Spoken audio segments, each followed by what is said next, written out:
sommes dans un appartement Canu, une surface de 70 mètres carrés, sur le plateau de la Croix-Rousse, dans lequel nous sommes intervenus sur une partie technique et décorative.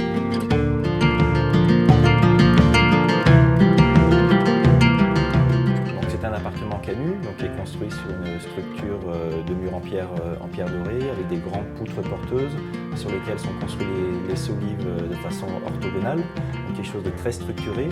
Il y avait deux poteaux en tôle calamine très rectilignes. Il m'a semblé intéressant de poursuivre cette matière, ce travail de matière, de contraste entre le bois, la pierre et le métal noir pour faire qu'il y ait un vrai dialogue entre les différents lieux et les différents volumes.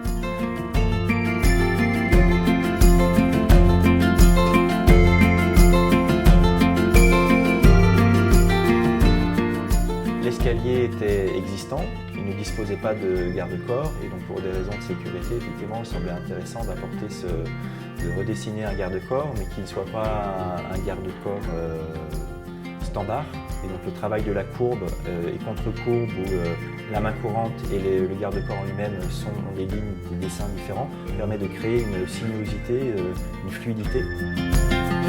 Pour valoriser ces volumes très rectilignes, j'ai essentiellement travaillé sur des aplats de blanc, excepté le cube qui est un petit peu en promontoire, sur une tonalité de rouge-pourpre, sur lequel on a ajouté un papier peint d'inspiration japonaise pour apporter une dynamique qui fait écho à l'oculus qui se trouve en symétrique de l'escalier. On a travaillé également sur la chambre, dans les tonalités de verre d'eau, quelque chose de très apaisant, avec une couleur complémentaire donnée par le dressing, qui est en couleur, qui est en bois vieilli sablé. Ce qui était intéressant dans ce projet qui était quasi finalisé, c'est que les éléments d'écriture sont assez proches avec lesquels j'ai l'habitude de travailler. La tôle calamine, le travail des portes en verrière coulissantes, le travail du bois, matériaux naturels, bruts, qui permettent d'avoir un espace assez simple, sobre, mais qui donne une ambiance simple.